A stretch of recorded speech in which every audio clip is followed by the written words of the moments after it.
Hi everyone, welcome to The Point with me, your host, Jeff Spikes. I am excited to be here. I'm extremely grateful to be kind of catching up here from the week, and as I sat down and thought about what the topic was going to be for today, I decided that I'm going to do a short series that is all about short-term goals and kind of the subtlety of what happens with utilizing short-term goals in a more specific way than maybe you've thought of in the past. And this works if you're working with a small group or a company or just individually on your own. It is the ninja behind most strengths models. Certainly Clifton Strengths talks about setting goals as a way to leverage our strengths and use our strengths to, the Clifton Strengths is the science of how we show up in the attempt to achieve something.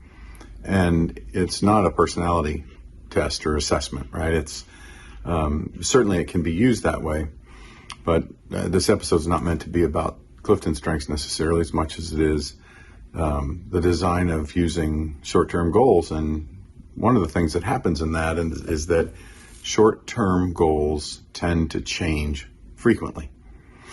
Now, in designing our strengths, we talk about short-term goals and we use them very specifically.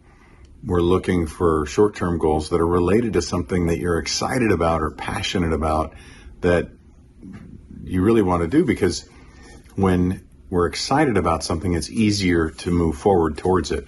And it gives us the opportunity to build some momentum of excitement in our life. So probably the earliest goals I started to see people use was something that was related to wanting to do something that they've always wanted to do and just have never really made forward movement on. They decide, I'm going to set a goal to do that because I could do that fairly quickly.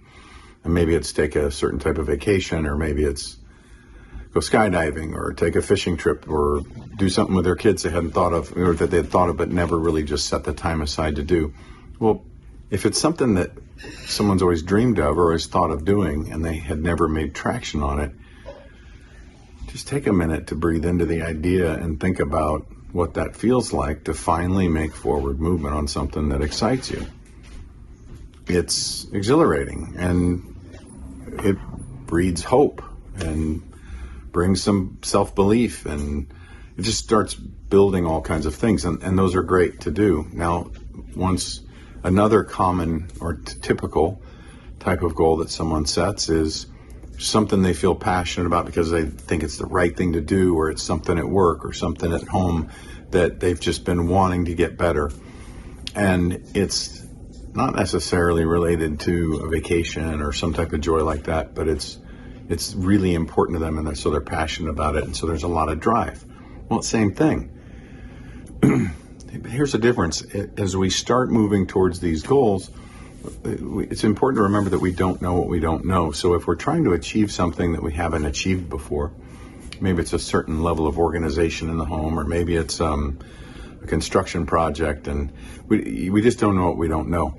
We're not sure what's inside of a wall before we open it if it's a construction project. We don't know what's under the ground before we decide to dig if it's a construction project, right? So we can guess, and we can be educated in our guess based on what we know about the area, but we don't know if we're going to hit that one boulder, or whatever. So we don't know what we don't know. And so short-term goals can change based on what we find along the way in our journey. And particularly short-term goals, because there's lots of twists and turns. Many of us just blow through them and do them anyway. If you're in the process of trying to be optimal, they can be a lot of fun to work with, because when you're using because it's one of the greatest opportunities to try something new and see how it works.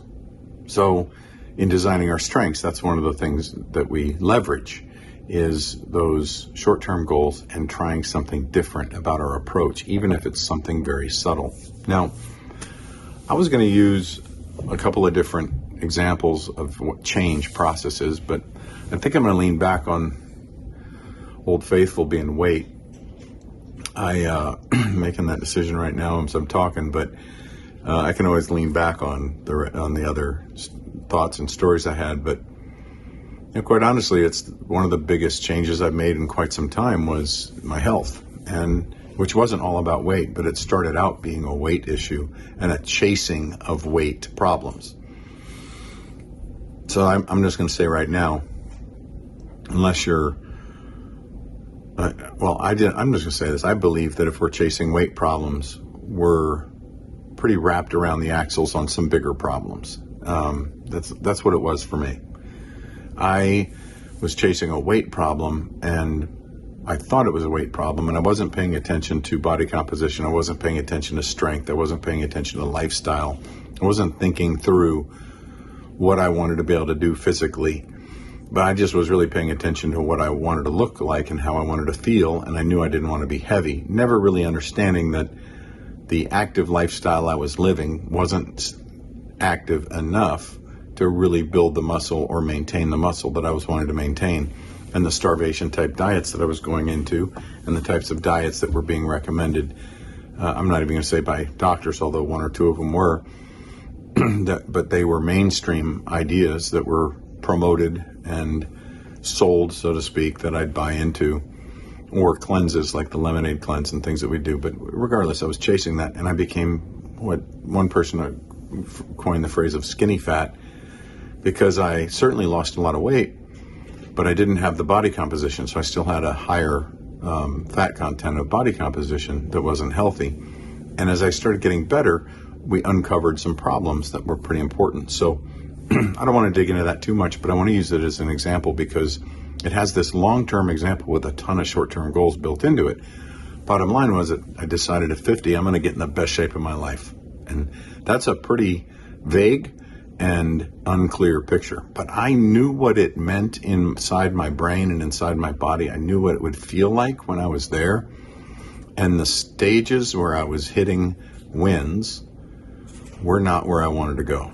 And even some of the places where coaches told me, maybe this is good enough, maybe this is as good as it's going to get, I was like, no, this isn't it yet. And I was looking for, to be more specific, a complete and total change in my metabolism and my physicality, and I was looking to attain something I never had because I believed I didn't have the right chemical makeup to be muscular. I was always strong, but I was what I called ranch strong or whatever, and I could lift a lot, I could move a lot, but I'd work cows and I'd do all these things. I could lift refrigerators by myself and carry them upstairs, and a lot of things that I could do, but I didn't have the body type to look good, in my opinion, right? So a lot of this is in our minds. Well, I decided that I just wanted to change everything I thought about, all of it. I wanted to completely revamp all of my ideations, and I wanted to find the best shape of my life, and I was open to deciding that would mean that I would look entirely differently. The only example I had ever seen of it was my daughter, who did that in her late teens and completely changed her metabolism and became someone that was extremely fit. And she wasn't unfit necessarily, but she decided she was going to be someone that exemplified fitness. I don't know all the thought processes in her mind, but she worked really diligently at it and took a year plus. And she has forever since then been an extremely fit person and an example. So I had seen one person do it. I'd seen other people claim to do it on TV and other things, but okay, back on to short-term goals, right? So I set a goal and I created a plan that was a 5-year plan. So I had a goal to get in the best shape of my life, and I was going to give myself 5 years to do it, and I had some serious work to do. So I was going to start by getting medical help. So I made some decisions along the way. I was going to get medical help. I was going to be advised by a doctor. I was going to be advised by a weight loss professional. In that, I also found a nutritionist and a body movement specialist, someone that could help me with understanding what type of training to do. And I started going out on my journey. And I mean, the questions I was being asked were pretty simple. You know, the question, what's the best training exercise anyone could ever do? The number one best training exercise that anyone could do. And I'm like, I don't know. And of course the answer was the one that you'll do. So the best training that you can start with is the one you're willing to do. And a lot of people who know me know that I started with an elliptical machine, and I was 5 minutes was the best I could do, and I lowered my goal to 3 minutes. So my very first short-term goal was to change my eating behaviors, was to go on some extreme diet from a doctor so I knew my personality type was I needed some fast results just to at least feel like I got a head start on something, because I knew it was going to be hard work, and then get into some type of a physical routine. And I had the idea that it didn't matter how much I could do, I just needed to do something. And I needed to do it every day, no matter what, so I would never stop. And I set it at 5 minutes, and I lowered it to 3 minutes. And I eventually felt like 3 minutes was stupid to keep doing. And I bumped it back up to 5 minutes. And then eventually I felt good at 5 minutes. And you know, every day those 5 minutes were long. I remember those 5 minutes feeling like I'd never get there. Like a minute was never longer. And after about a week, it was only a week, maybe 2, when all of a sudden I could do 6, 7. And I remember getting to 10 minutes and feeling like I could do this. But then the question still became, what could I still do every day? I wanted to guarantee that whatever I did, I could do every day. And I'll tell you what I've stuck with to this day is 10 minutes. And I'm at 15 more consistently now than ever. But if I have to do it walking in place or pacing up and down my hall, I will make sure that I do that. Now, I'm also averaging closer to 10,000 steps every week, which is great. I'd like to get that a little bit higher, but I don't know if that really matters. But, you know, I've gone through, that was my first short-term goal. So to kind of keep this moving, some other things came up along the way, and we found that I had some problems with my heart. I had some body chemistry problems. I was having because of my heart issues, we were having some problems with the blood flow to my brain, specifically with how cortisol's affected. That part of my heart that sends the signal was blocked and not working as well because of a blockage. So I was having some other issues as well. So I guess one of the points I'm making is, if it's weight, or if it's a mental thinking, a thought pattern that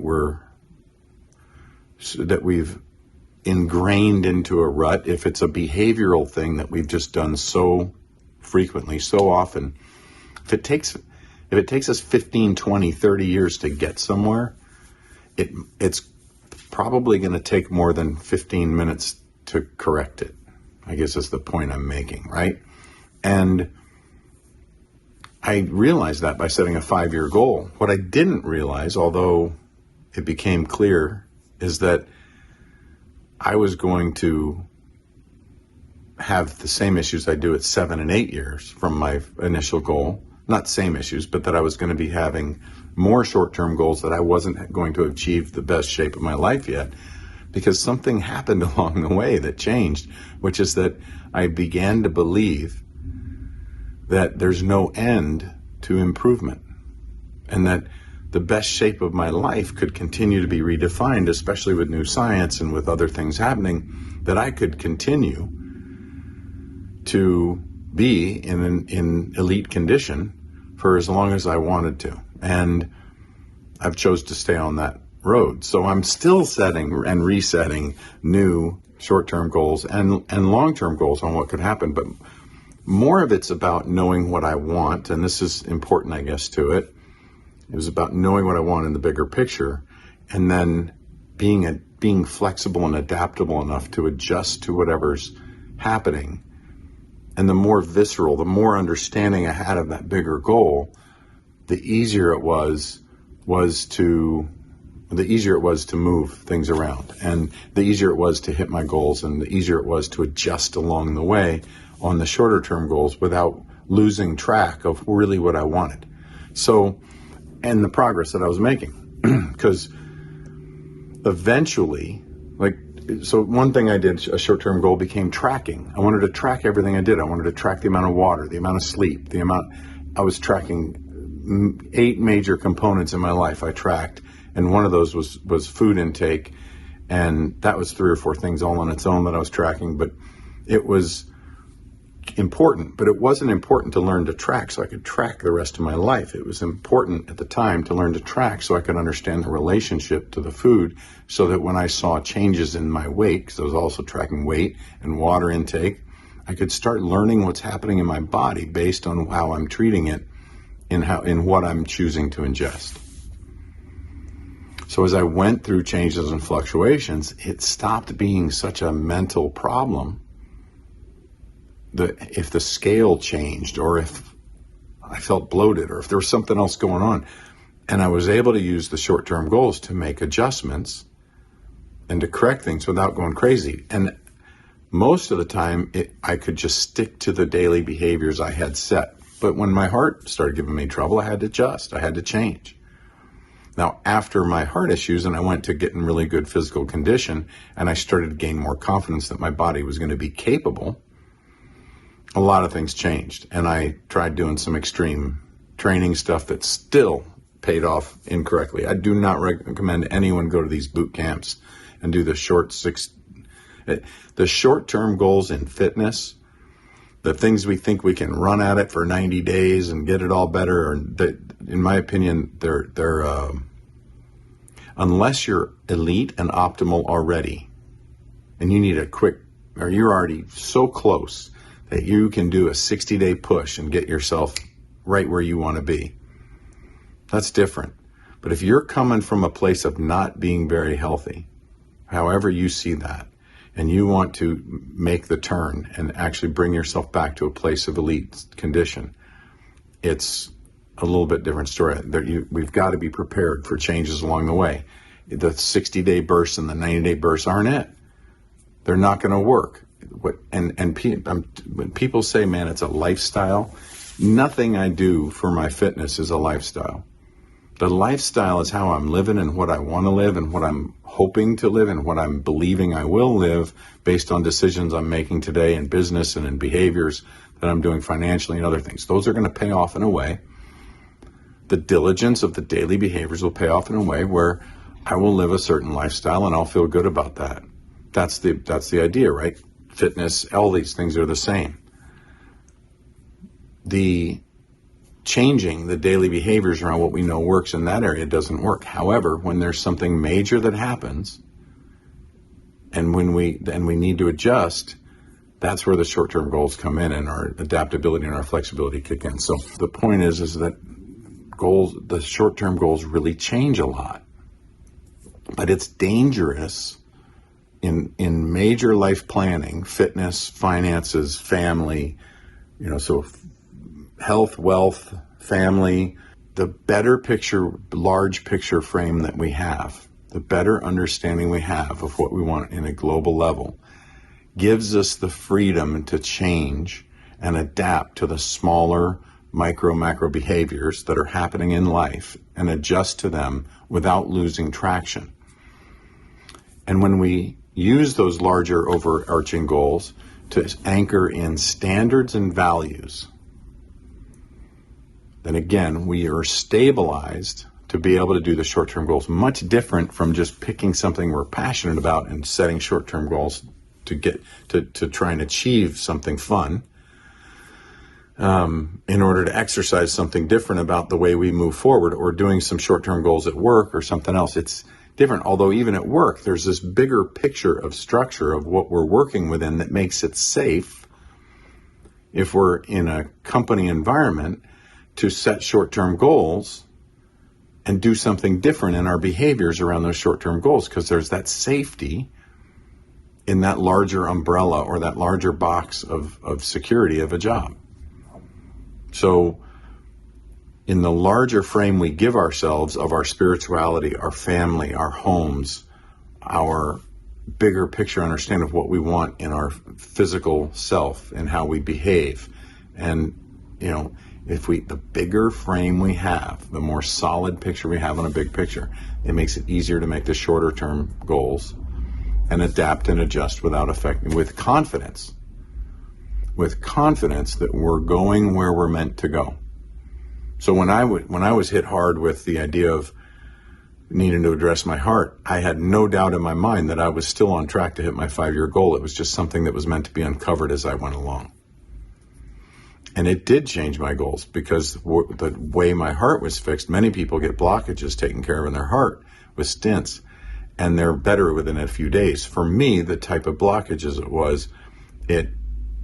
was affecting my body chemistry and my brain chemistry, and it took maybe 3, 6, as many as 9 months to really start to readjust and change how the chemicals were working in my body. And it was a different type of adjustment. It took longer to adjust.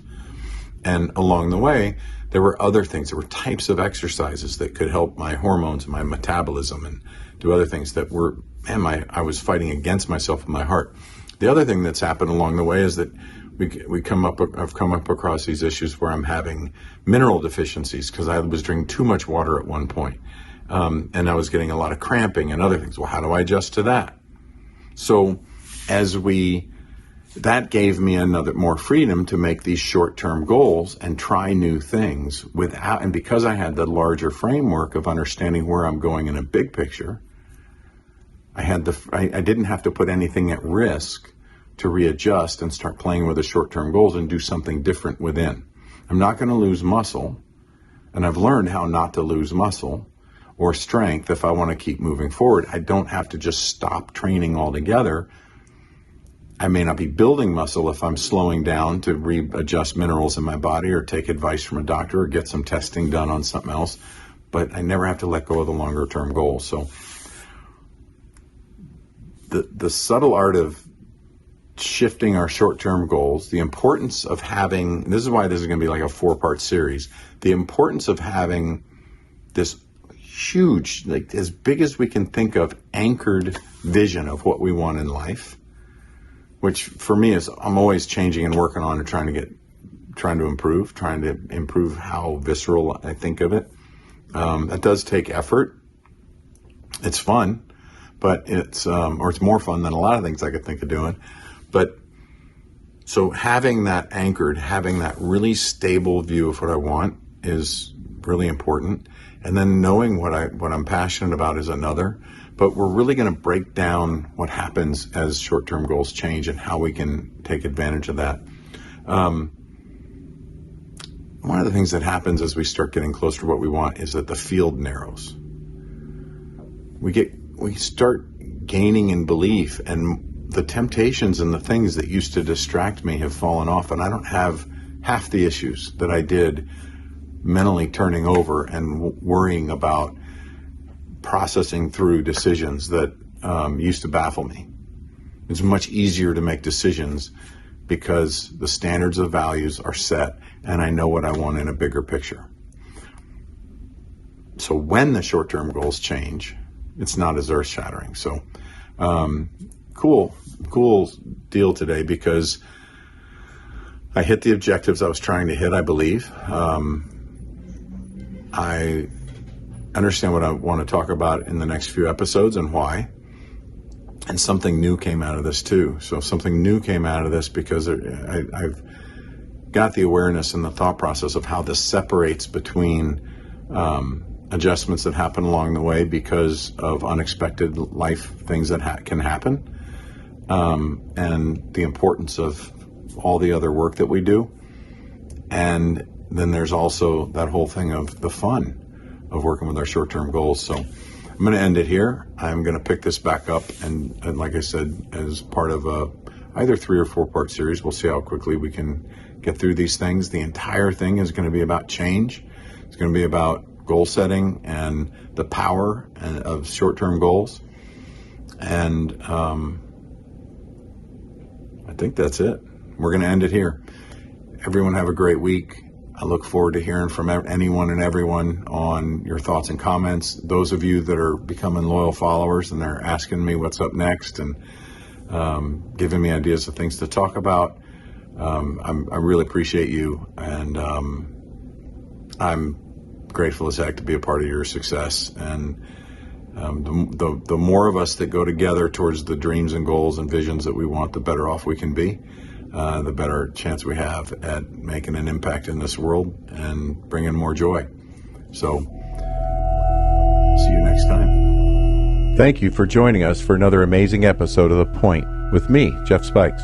The greatest compliment you could give me is liking, loving, and sharing this episode with all your friends. So please, if you're on Spotify, iHeart, or iTunes, leave a 5-star rating and review. If you're on YouTube, like and subscribe. Make sure to tag me. I love hearing from you, the listeners of this show.